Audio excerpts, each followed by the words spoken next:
So we're just about to put a fixed window in this Transit Custom, already been converted.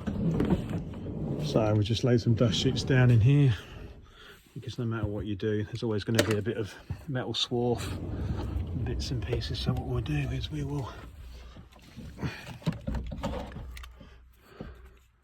see what we have under here. I think it's going to be a ply panel. Let's have a look. How well has it been glued? Oh, okay, quite easy. Yeah, it is a ply panel, so we'll pull this off.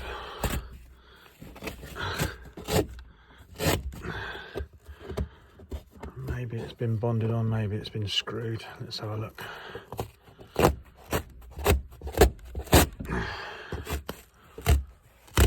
Screwed, there we go. So we'll get these screws. It's got some insulation behind there. So that's unscrewed, we're back. Didn't really think you wanted to watch a video of me unscrewing some screws, very boring. So this is bad enough. Let's see if we can get this out with the carpet. Come on. Come on, come out. Right, I'm just going to pause this for a sec. Right, so that's out. Now we've got insulation in here. Okay.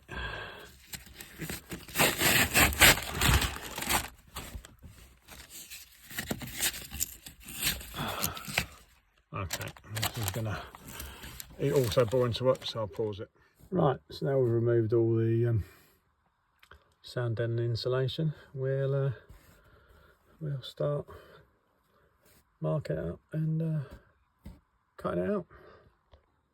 So okay, if you're going to do cut out window yourself, what you're going to need to cut it out with is, well, this is what we use, jigsaw. People use other things like grinders. We don't use a grinder. Pair of goggles, gloves. There's a little straight edge pen, little drill bit, obviously a drill we'll get in a minute, and earmuffs because it can be quite noisy. And I'm just going to prep this area here. Going to put a cloth down there, so any swarf and that go on the paint, it's not going to mark it because we'll have a cover over it. So I'll just pause the video again and then I'll get this done. So this is the dust sheet I use there. We'll just mark off that inside now, and we'll start cutting the window out. So what I do, starting point here, just drill a hole, and then I'll put the blade, jigsaw blade in here, and I'll just work my way around. So now we've removed the metal section of the window around the aperture. Unfortunately, what I've noticed is, I don't know if you can see that. That's pretty easy to see. So there is sealer from factory.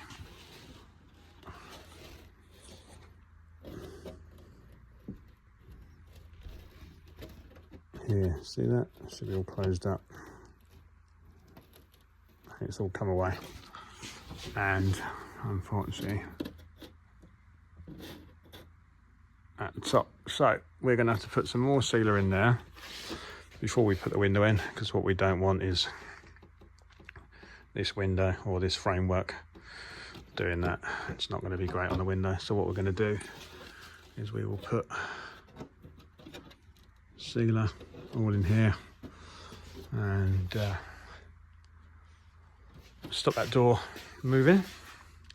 What we're going to do is this is all pretty much done, filed up. We're going to prime these edges, yeah, where you've got all exposed metal. So prime all these edges. I've scurfed this up a bit, roughed it up a bit so the carpet will stick to it. We'll get some glue on there, and the next time you see it, this door should be solid, and we'll start prepping the window to get it in. So there we go, we've primed all the edges up, and then we've got a nice big bit of sealer in there to close all that gap up again. And is it all up in there, so this will stop wobbling. We've given this a bit of a compound and the spirit wipe, cleaned all this area up, So now we are going to get the carpet round and we'll start popping the window. So I cleaned all the edges up. I said spirit wiped all this. All the carpet's laying over the edge. So now we'll get the window in. Now, if you're going to probably be doing a DIY, if you're doing a DIY job, you'll probably get a black primer adhesive. This isn't a trick, it is just the activator that we use, and it's clear. So I know you can't see it, but it's on there. So if people sort of comment that I never put any activator on, I did. We just use a clear one. Right, so if you're going to install a window DIY job, you'll probably use a hand pump gun like this. You can pick them up for £5, or you know, these ones are a bit more expensive. They've just got a bit more control over the trigger. But when you put loads in, nothing wrong with the pump guns, just makes your arm ache sometimes. We use an electric one. When you're putting loads of windows in, just makes it a little bit easier on your arms. Use suckers. You can buy cheaper ones online. These are the pump up ones that just make sure that they're not going to slip off the windows. So you also don't need the suckers. You can sort of manhandle the windows in. Makes it a bit more tricky. This side's okay. This side, trying to get your fingers in and stuff.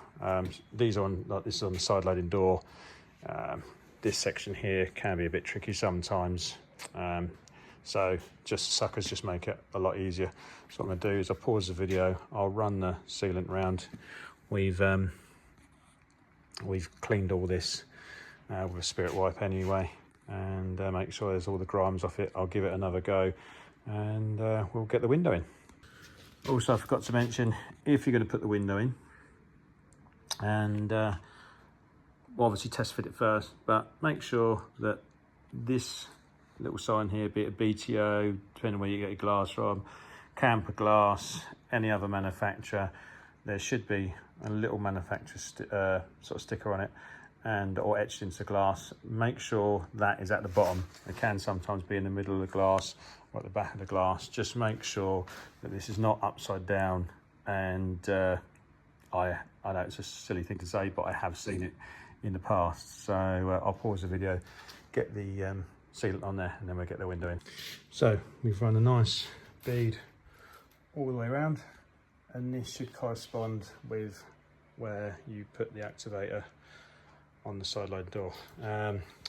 This is the bottom. I always start at the bottom, go all the way around, so you haven't got just a complete flow all the way across the top, down the sides.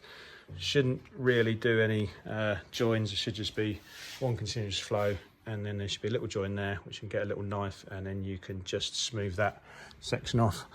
I'm going to put this window in a minute. I put tape up here, just so when I do initially first put it in, just pull the tape down and it will just hold the window in place, and then I'll put the space on the bottom, get it spaced out nicely, and then I tape it off, and I'll show you when I've done it. Okay, so we put it in, palm of your hand, go around the whole window, just get it tapped in. Don't use this bit, use this bit. It can crack the window, I've seen it done before. So just spread the weight, palm of your hand, little slap. These will hold it up here. Take these off. And get it spaced up. And that's pretty much it. So, okay, so this is the space we've got here. Fits nicely in there. So, just in there. It's a nice gap all the way around. Nice curve. It just rolls in nicely with this one. So and it just fits in nicely with this one. Just do that with the eye, and then inside nicely finished off with this edged carpet. and we managed to, well, the bits I've done up here, we managed to get some of the creases out. I haven't taken it all off, so the creases that were sort of through here and obviously up there, they've come away. So yeah, we'll fit the door handle back on it, internal door handle, and that's it. I'll open this door, will open the window, and down here, nice even gap down there as well. So there we have it. Lines up nicely with the edge. If you can see that, there's the edge of the door, so that lines up lovely with that. So there we have one Transit custom side window. Okay, so finished project with the window in and all fitted up. So pretty much looks the same as it did yesterday on the inside, but there we have it. One installed fixed window.